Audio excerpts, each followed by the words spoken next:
नामो लिखवा दे तो जल्दी से सुनवाई होला, जल्दी से मास्टर पढ़ाने के नाम बच्चन का लिखा ले जकर ना रहते जो अपनी मम्मी को बुला के लिया तो उठा बैठी लगल ना रहेला, नाम लिखवा दे तो भगवान का। चलो लोग के होली में बाबा सुतले बाबा डमरू भैया बजाई बा।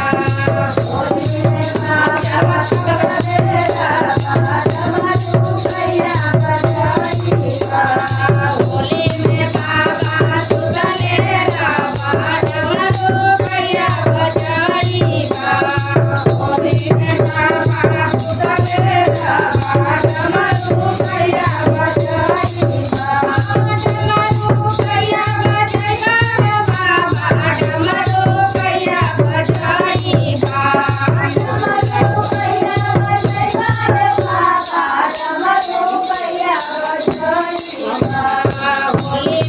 बाबा सुतले बाबा डमरू भैया बजाई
Thank you.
Bye.